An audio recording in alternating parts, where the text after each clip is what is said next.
everyone, it is Adam Leak, Aaron. I'm gonna have to speed this up a little bit because, you know, Royal Rumble is tonight.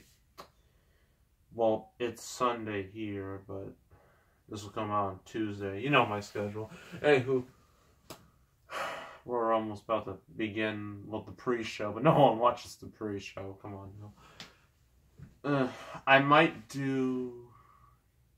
I'm probably going to do a live reaction to the Rumble, to both Rumbles, because there's going to be two, one for the men, one for the women. I'll probably just react to the entrances, not going to do the whole match, because it's a little exhausting. So, review time. Yes, we have a review. After a month of nothing, you have a review. It is a game I wanted to review a while ago, but it took me much longer than expected to finish it, and that is Sonic Unleashed from Sega and Sonic Team. Now, this game had quite the obstacle after the disaster that was Sonic 06. And that game kind of ruined the series, and so they just didn't put that much of an effort in the next games. Secret Ring, Sonic Riders Zero Gravity, those games were... Well, I haven't played Secret Rings, and I can't play that or Sonic Riders Zero Gravity because I got rid of my Wii, so that's a problem. But everyone was excited because it looked like Sega was learning from their mistakes. There's only a few characters in this game because one of the major complaints about Sonic is that there's too many characters. I think that's a lie. There should be more characters. It should be more epic. But people just don't like a lot of the characters. So they're just like, okay, we're going to limit it to Sonic, Tails, Amy, and the new character, Eggman. I believe Orbot and Cubot are in here too. And the new character, Chip. And, you know, we're going to do that. And also, we're going to have a new mechanic. It's going to be night and day. Like in daytime, you get to run fast, gotta go fast, you know, being Sonic. But at night, you turn into the Werehog.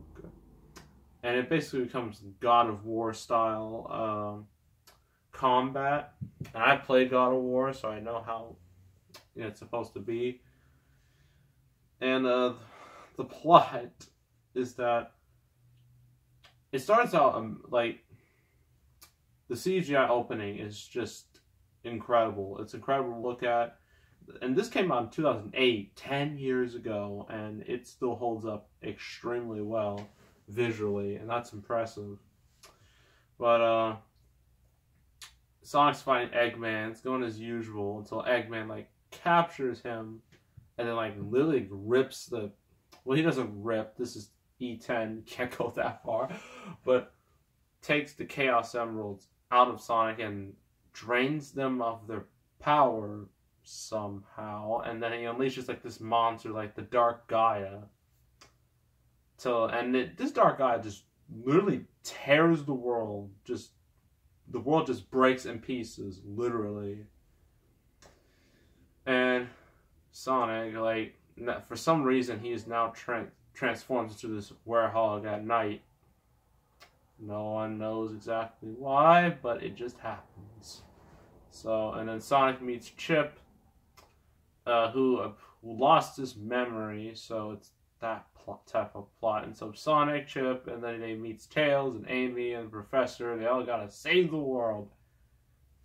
That's basically the plot. And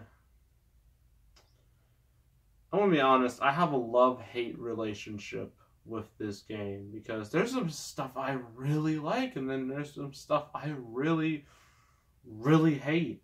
And I know some of you might think that's not fair, but that's just how I felt personally. So what did I like? Visually amazing. CGI opening is amazing. Phenomenal. I mean, that's one thing you can get. If there's one thing Sonic Forces needed, it needed a CGI opening. I mean, that game didn't need a CGI opening, but it would have been cool because it was in all the promotional material and whatnot. gameplay for Sonic Daytime. It's very solid. It is fast, and like I think this game is probably the best 3D Sonic has ever been in any modern Sonic game, because like in this game, like it runs fast, the stages are just so epic and big, and like you can get like collectibles and whatnot. And it's like, this is the game where I had the boost button, the boost gameplay as people like to call it, and it is just an adrenaline rush. It is fantastic, and it's real fun. So yeah, and also the music, it's not like your typical like rock type Sonic music. There's no rolling around at the speed of sound, nothing like that exactly. It's more orchestration, like more like it's more like real. It's not like theme songs where like in like Sonic Forces with like Infinite's theme song or Fist Bump. Nothing like that. It's just more instrumental music, and I really appreciated that. It almost reminded me of like some what Mario usually does. So that was nice. So what did I not like? There's quite a lot, actually. A lot more than I thought there would be. And one, the story. I get it. Look, I get it. Sonic's for kids. Mostly. Sonic is for kids. It's marketed towards kids. And this movie and these games make all their money because kids buy the product. Well, parents buy the games for their kids. That's why my Sonic Forces unboxing video got like a huge boost of viewership during Christmas, because a whole bunch of kids got that game on Christmas and they're just like, what's in this thing? Then they'll click on my video and then they find out. So that was nice. Anywho, but this story should not have been kid friendly at all. I mean, we have a plot that revolves around the Earth just getting torn apart, literally. Like, you expect people to die, you know, because that's what would happen. But no, everyone just treats it like it's all fun and games. Everybody just having a jolly old time. And there's like some really stupid kids humor that I just don't like in this game. I'd rather have Shadow the Hedgehog-esque themes and like Shadow the Hedgehog-esque themes, or even Sonic 06-esque themes than this, personally. Because I just don't like the overly kiddie style of the game. I prefer a little more serious. And now we get to the Werehog, the worst part of the game by far. Ugh. Now, I don't hate the way the Werehog is designed. I think it looks really cool. But one thing that kind of bothers me is that when you transform like from the Werehog to Sonic, like Sonic doesn't have gloves when he's the Werehog. But when the Werehog goes back to Sonic, Sonic just magically has his gloves. And also his shoes magically change too, which is even weirder. Some things in this series make no sense. But it doesn't matter that much. But it's just a small nitpick. And like, I like how the Werehog moves, you know. It moves like, you know, a Werehog should. But the gameplay, the levels, oh my gosh, it is so bad. They are so long. And you thought the Shadow the Hedgehog levels were long. You ain't seen nothing yet. Because this game, when you are the Werehog, you have to use combat. You have to, you know, punch and like, and also you have stretchy arms for some reason. And you just gotta beat up your way through all the enemies, you know, climb on things, you know, do your typical thing. It's just so boring and time consuming and just, ugh. It just leaves a bad taste in your mouth. And that's, well, basically the whole consensus of this game is that the Werehog stages just leave a real bad taste in your mouth. And yeah, I mean, I didn't want to hate it, but after playing it for so long, it just, it got to me, and then I just, it's just bad times. And also, what I really don't like, apparently on the Wii version, there's no open world, there's no like world you can explore. You can just go through the levels like that. In this game, you have like little hub worlds. That's fine. You get to see some nice, because like since we're going all around the world, you get to see some different places.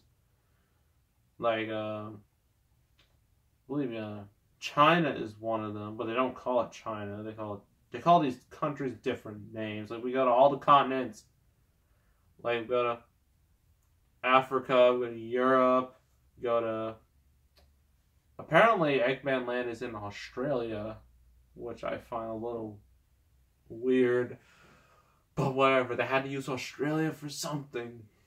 Couldn't leave them out. But in order to go through certain levels, for both daytime and nighttime, you have to get medals. And there are sun medals and there are moon medals. And you have to get a certain amount, particularly about 20, because it goes by levels. And also there's a leveling system that helps increase your strength, your speed, all that. And so you get new combos and whatnot. That's fine. But like getting these moon medals, like these medals, sun, moon medals, you can either get them in your hub worlds or you can like go through the stages and find them. And it is such a pain. And that's one of the reasons it took me this long to review it. Because you have to get like a certain amount of medals. Like you gotta get 100 in order to go to the next part. In the story in order to advance. It's terrible. It made me hate the game more and more the more I played it. Because if that stupid little thing wasn't in it, then I would have gotten through this game a lot faster. I mean, I got through Sonic Forces in like 3 days. This took me 3 months. So, yeah, it's a big difference. And what else? Oh, the characters. Sonic is Sonic. Tails is Tails. Amy is Amy. Eggman is Eggman. And then you got Chip. He's just stupid. He's just so unnecessary. I don't understand why he has to be in here, but whatever. Gotta make the little kiddies laugh, I guess. So overall, I really wanted to like this game, but let me break it down like this. It has some really good stuff, great stuff even, but it has an equal number of bad stuff. So this game is just split down the middle for me, and I'm gonna have to give it,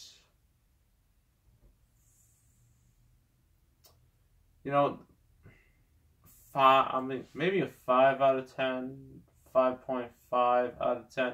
I really didn't want to give it that rating, but it left me no choice. Because, like, the progression system is terrible. Trying to get all those medals. And you can get other collectibles, too, like some music and books and stuff. That's fine. But getting those medals just ruined the entire game for me. So, fuck. I'm going to be a little nicer. 5.5 out of 10. Final rating, 5.5 out of 10. Because daytime levels and the visuals and the music are just that good that it avoids like getting lower. But yeah, if you're a Sonic fan, you're either gonna love this game, you're gonna hate this game, or you're just gonna be indifferent like me. So I really wouldn't recommend it to everyone unless you are the diehard Sonic fan. So that is Sonic Unleashed. The difference is night and day. And that's basically how the game is in terms of quality. So yeah, that's it. Make sure to subscribe, like this video, leave a comment, and I will see you all next time. I am out.